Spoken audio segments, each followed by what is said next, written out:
Hello, so tonight I'm going to be showing you how I'm making the first half of a very special bath bomb. I have some soap batter here mixed with some Moroccan clay, and I'm just going to carefully and quickly, since it's very hot in here, pour these tiny little guitars.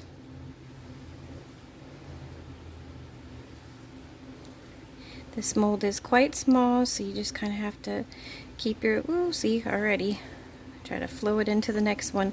Don't worry if you get extra soap on your tray, because it doesn't matter. That'll clean right off. You can let it sit and saponify, and then you can just kind of snap the soap off and wash it. So it's not a big deal, but you just don't want to lose your extra soap batter. But they are tricky. I'm trying to pour quickly, but yet not overflow. All the soaps for July's and probably August too have to just be made under very hot conditions. We live in a very old Victorian house that has no air conditioning, and there's just not much relief even at nighttime. And it still is possible. I want to show how it's still possible to soap under that kind of conditions. You just have to be quick and have everything planned out and all your supplies close. And when you're working with oils that speed things up, you're gonna have to really work fast and efficiently. So those look good there, and I'll probably be able to unmold them tomorrow, and I'll show you the rest of this very special bath bomb. Okay, so I'm back the next morning to unmold the little guitars, and I had already done a first set of these that have been curing for a couple of weeks, and those will be the ones that I'm going to go forward with the rest of this video. This set is going to have to cure, but I wanted to show how I made it first.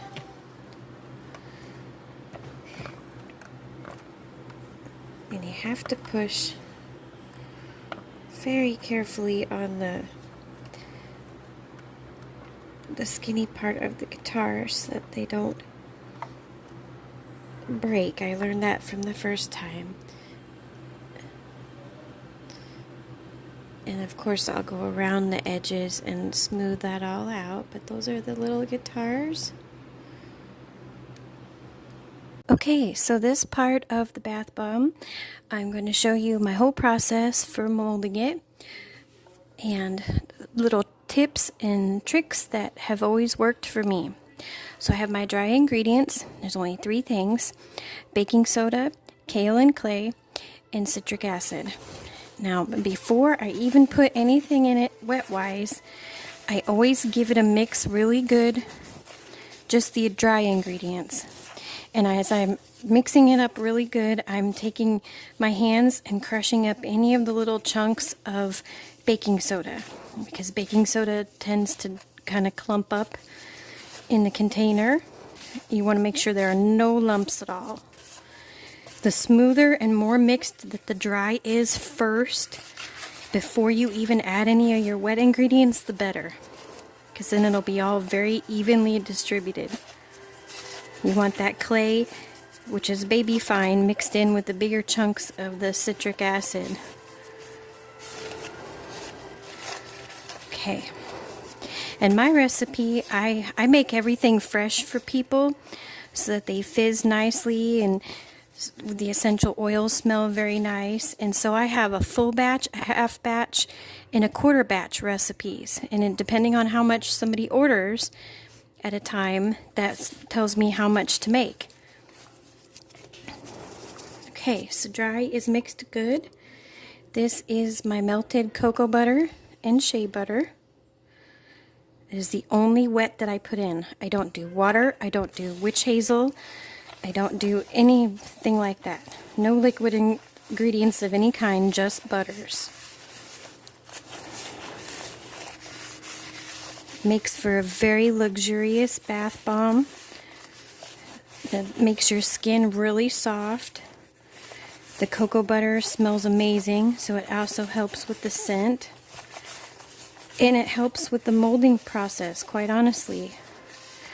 I experimented for years with recipes.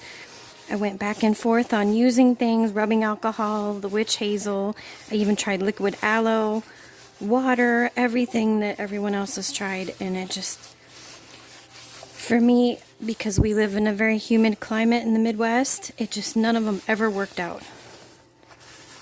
This does. I can mold these even on a very humid day, even in the dead of winter, or right now when it's super hot out and we have no air conditioning in our house, and it still works. Okay, so I mix and mix and mix until there's no powder left. See, there was still some powder in that bottom left corner. So that's the first set of mixing to make sure that it all kind of turns this beautiful vanilla-y color and there's no white powder left. Then I keep mixing some more.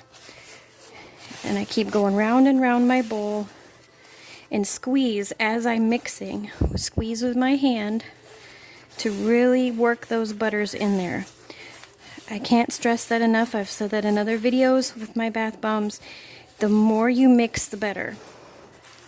You can't really mix enough, honestly, because the more you work any kind of liquid oil or butters, or even if you use coconut oil, you have to work that into the dry.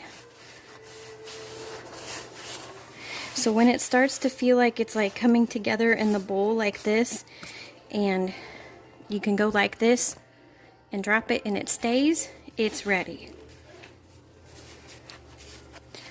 Alright, so this is my mold for the Watchtower bath bomb. And as I've showed in other videos too, I always put just a little bit in first and then start pressing it down. That way you press bath bomb mix into all of the nooks and crannies of the decoration. If you don't do this first, then when you go to unmold it, the picture that's on there is not going to look right. It's going to have pieces missing, or it's just not going to unmold good to where you can really see all the details.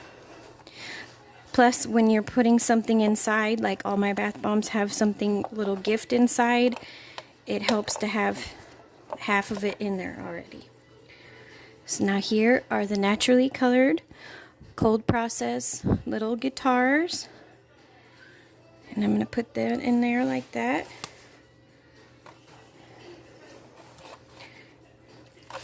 And start to cover it up. That might have been a little too much.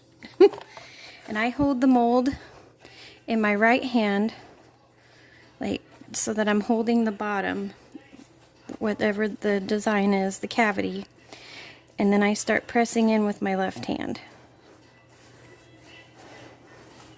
And again, just like the bottom, when you first started filling, you want to make sure that you just keep on smushing and smushing until you see no cracks, till everything feels really compacted and flat.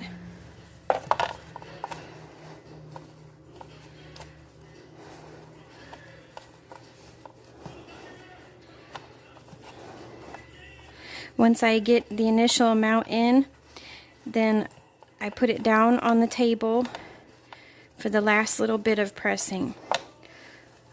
Clean off the extra on the sides. It's a messy business making bath bombs. As you can see, there's lots of crumbs on the table. You're going to have a mess afterwards. Have your broom or your vacuum ready.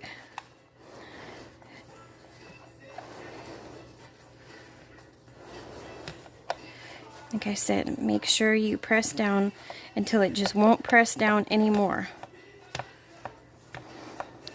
And then I pick it up and I look all around the sides. And I see, I don't know if the flash will show, but there's a crack there. That way, when you look at every angle, you're going to see where your cracks are. So that tells me I need to add a little bit more to the top part here, because I had to press down more to fix those cracks. You want to get the back as flat and even as you can.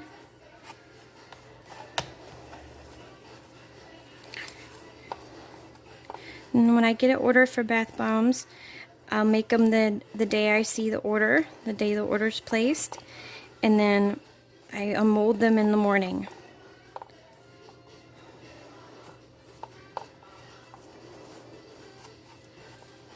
So that looks good. Check the perimeters all around again. Make sure there's no cracks, which is good. So I'll be back in the morning to unmold this, and we'll show it in action.